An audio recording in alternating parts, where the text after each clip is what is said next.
Mac and cheese, hands down, has to be the best side dish at any barbecue, gathering, Sunday dinner, all of that. I can't say it's the most healthy thing, but it's definitely something we eat year round. A nice golden crust, cheesy, luscious, creamy. There's not much more that you can ask for. This is my grandma's recipe. Let me show you guys how to get down.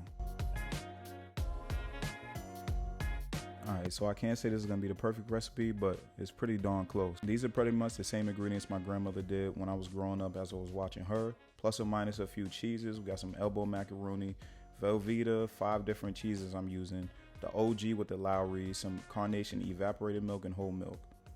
First thing I'm gonna go ahead and do is start shredding up this cheese. Alright, so I got a simple combination of cheeses that is gonna give a good cheese pull and good cheese flavor. So we got some mozzarella, some Swiss for the right cheeses, got some Colby Jack, mild and sharp cheddar, and then we're also gonna use some Velveeta just to add some creaminess.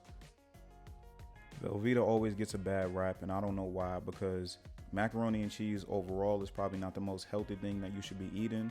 So to say that Velveeta is like the most unhealthy part of it just makes no sense to me. It's either you'll use this processed American cheese or the Velveeta cheese, or you'll use processed cream cheese, one or the other, to give it that creaminess that you look for in your mac and cheese. Now for the cheese, I went and I shredded all the blocks except for the sharp cheddar cheese. So I'm gonna cube up the Velveeta, and then I take about a block of that sharp and mild cheese and I cube that up as well. For my grandma's mac and cheese, we use a custard, not a roux. So for the custard, we're gonna go in here with 2 large eggs, crack those things up, get them into a bowl, and then give them a good whisk. I see a lot of people just drop the egg right into the noodles. Don't do that. Whisk it up so that the egg will get well incorporated. And like I said, this was the OG. So what I watched my grandmother do was use Lowry seasoning salt and black pepper. Season those eggs well, and then you want to go ahead and whisk the evaporated milk right into those eggs. And look, I don't know about y'all, but I can actually smell when this is seasoned enough. I know I'm gonna put the exact measurements down in the description box below, but comment down below if anybody knows exactly what I'm talking about. Anyways, to that same bowl, we're gonna add as much whole milk as we did evaporated milk. And make sure you whisk that well. You want to make sure that the seasoning gets incorporated into the egg and that milk mixture. We're going to add some dry ground mustard, a little bit of cayenne pepper. Look at me saying pepper with the ER. This is all for YouTube, y'all. Look at me sounding all proper. Give that a good mix until everything's well incorporated. Now that your custard is all made, you want to go ahead and salt some boiling water, heavily salted, because this is what your elbow macaroni is going to go into. And don't think it's too much salt, because after this boils up and we go to strain it, all that extra water is gonna get going down the drain anyway. And look, I know some people may say pro tips, but please do not put any oil in your water.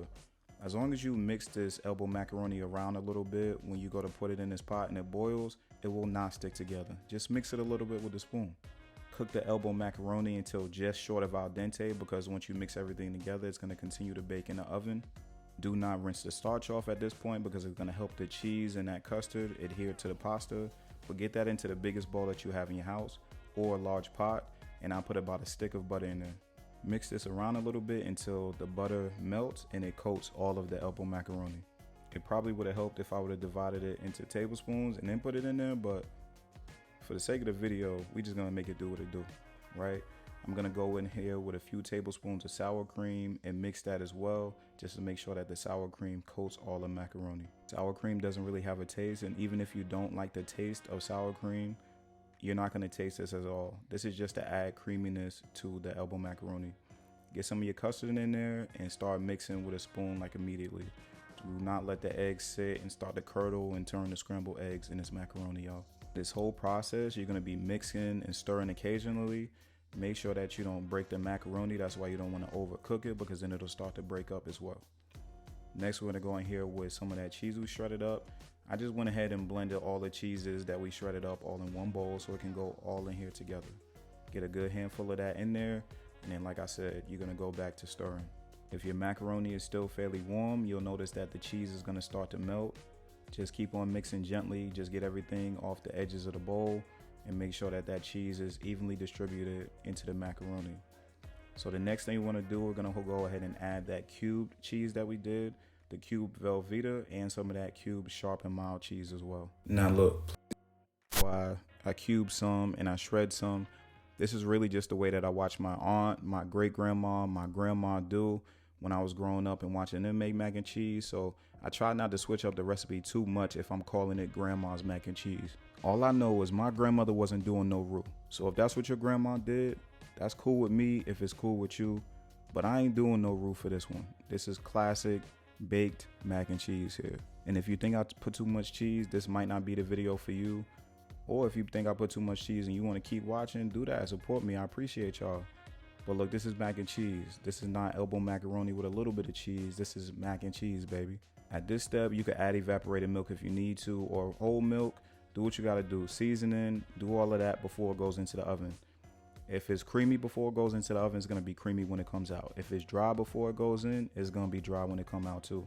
We making macaroni and cheese, y'all, not no mac pie. Anyways, I got it into a baking dish. No, I didn't butter it or anything, but I'm gonna put one layer of that macaroni and cheese down, put a little bit of cheese in the middle. This is gonna help us with that cheese pull. Clearly that's more so for presentation purposes for this video. You guys don't have to do this step, but I'm putting some of the cheese in the middle, and then we're gonna go ahead and layer more of the macaroni and cheese on top. Now look, if you need that Miralax or that X-Lax after you eat some of this, I promise it's gonna be worth it, all right? Anytime I eat something heavy like this, something that I know is bad for me or heavy on the cheese, the dairy and stuff like that, I just follow this up with green smoothies, y'all. I balance it all out. But okay, so you're gonna put this second layer of macaroni and cheese on top. Clearly I had enough for another baking dish. I'm gonna save that for another time, but flatten that out just to make sure that it doesn't drip over the sides or anything like that. And then of course, I called it mac and cheese, so we're gonna go with one more layer of cheese on the top. This is gonna be what helps us to get that nice brown crust on the outside. Unless you just want burnt macaroni and you don't wanna do this step, skip it, it's up to you. I'm just telling you guys what I do. So after you get that shredded cheese on top, like I said, make sure it's nothing on the edges, because as this drips into your oven, it's gonna burn, it's gonna smoke everything up. So just make sure there's nothing falling over the edges, y'all. Now this is not more so what my grandma did, but this is something new to me. We're gonna hit this top with a little bit of smoked paprika, some freshly chopped parsley, and then this bad boy is ready to go into a 375-degree oven for about 40 minutes. Hold up. Make sure you guys put foil on it for the first 20 minutes, okay? Don't forget that step. First 20 minutes with foil, the second 20 minutes without. Take it out, and this is exactly what it's gonna look like. Golden brown and beautiful. If you like yours a little bit more burnt, go ahead and do your thing. But look, y'all, I always get excited at this part right here, because there's something about mac and cheese that just does something to my soul. When I see this on a Sunday dinner menu, when I see this on the menu at a restaurant, I gotta get it. I gotta try it. That extra layer of cheese in the middle definitely helped with this cheese pull. Look at that right there. Oh my God. This was delicious and creamy because of the evaporated milk, cheesy because of all the cheeses that I use. I promise y'all, I'll fall in love every time I take a bite of mac and cheese that looks just like this. I mean, can a brother dream or what? Try this macaroni and cheese recipe out. Like, comment, and subscribe, because more videos are on the way, and you already know, y'all, it's a wrap. Let's go.